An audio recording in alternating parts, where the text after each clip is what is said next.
आता 3 महिन्याचे एकदम 4,500 रुपये तुमच्या खात्यामध्ये जमा होणार आहे।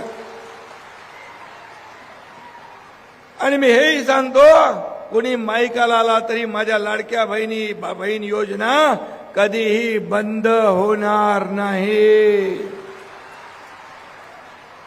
उलट मला पत्रकार विचारतात, तुम्ही 2100 रुपये म्हणालात वचननाम्यामध्ये। मला हा बोललो, मी मुख्यमंत्री होतो, मी देवेंद्रजी अजितदादा आम्ही बोललोय, आम्ही ठरवलंय आणि म्हणालो योग्य वेळी तेही आम्ही देणार, योग्य वेळी जे बोललोय तेही आम्ही करणार।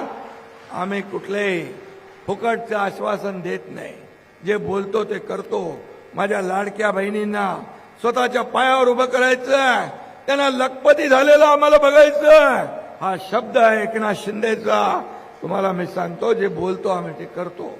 माझे शेतकरी बांधव आहेत, शेतकरी बांधवाला देखील आम्ही आश्वासन दिले वचननाम्यामध्ये। पत्रकार विचारतात कर्जमाफी कधी होणार, कर्जमाफी संदर्भात देखील एक बैठक झाली।